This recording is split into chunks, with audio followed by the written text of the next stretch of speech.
Today I will show you how to easy blend Megascans asset with your terrain, and that works with every mesh from Quixel Bridge, so let's get started. So as you can see, my demonstration is pretty good, it's not perfect, and this method isn't the best. It's just quick and easy for maybe a blockout or for some background asset, but it works.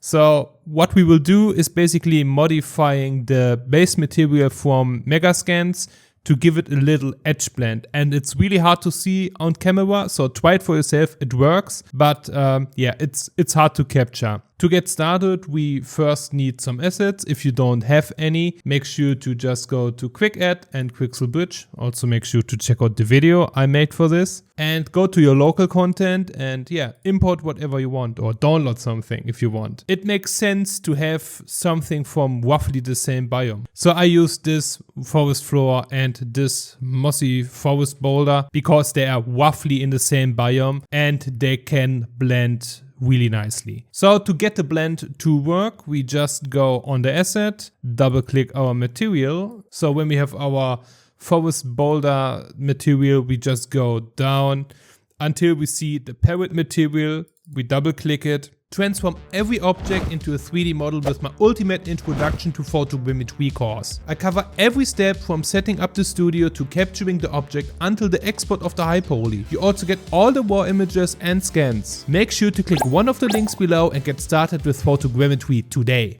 And when we enter the material, we need to enter the adjustments. So just double click it. And here is where the magic happens. But it's super easy. That's everything you need to do. So you need a dither temporal AA, a multiply, and a blend. So I call it blend. It's a parameter. And to get a parameter, you just hold S, left click, and then you call it blendy or whatever you want.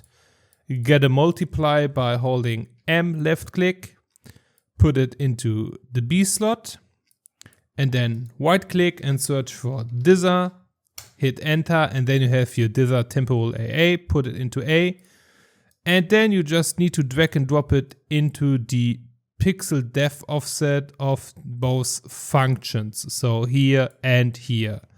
So let me revert this for me because I already have everything set up, and you don't need to change anything else. You can leave the default on 0 and just hit save.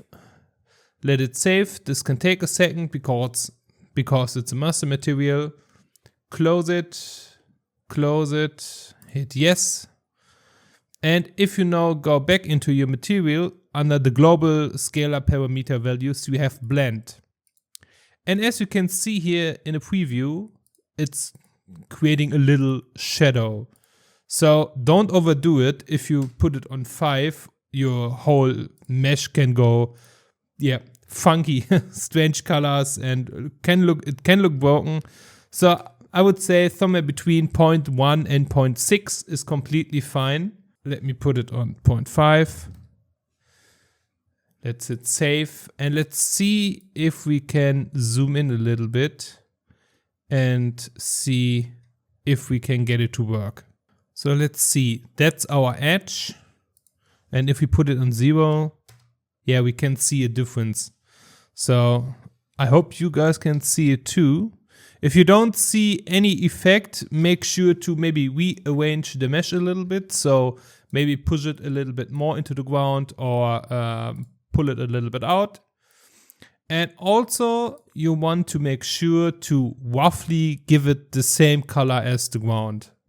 So for that you just stick into your forest boulder material, and under albedo you have the albedo tint. You could just pick the color and yeah, play around with the RGB values. I normally try to eyeball it, and you kind of you can see when you are in the white area. Also make sure to enable the albedo controls and play with the saturation and the brightness and contrast. Most of the time the assets are a little bit too saturated. So yeah, playing around with these can really help, and you can get really close. Obviously you can't get it 100%, but if it's for a game, the player won't really notice in the end. Something I'm always changing with Megascans is the normal map, because default is 1 and I think it's too strong most of the time. For mossy assets, it's not really good. So put it on 0 and build it up from there on. I'm normally around somewhere between 0.75 and 0.9. But I think for this one, 0.8 or 0.9 works really well. It's not so super noisy. So I put it on 0.8.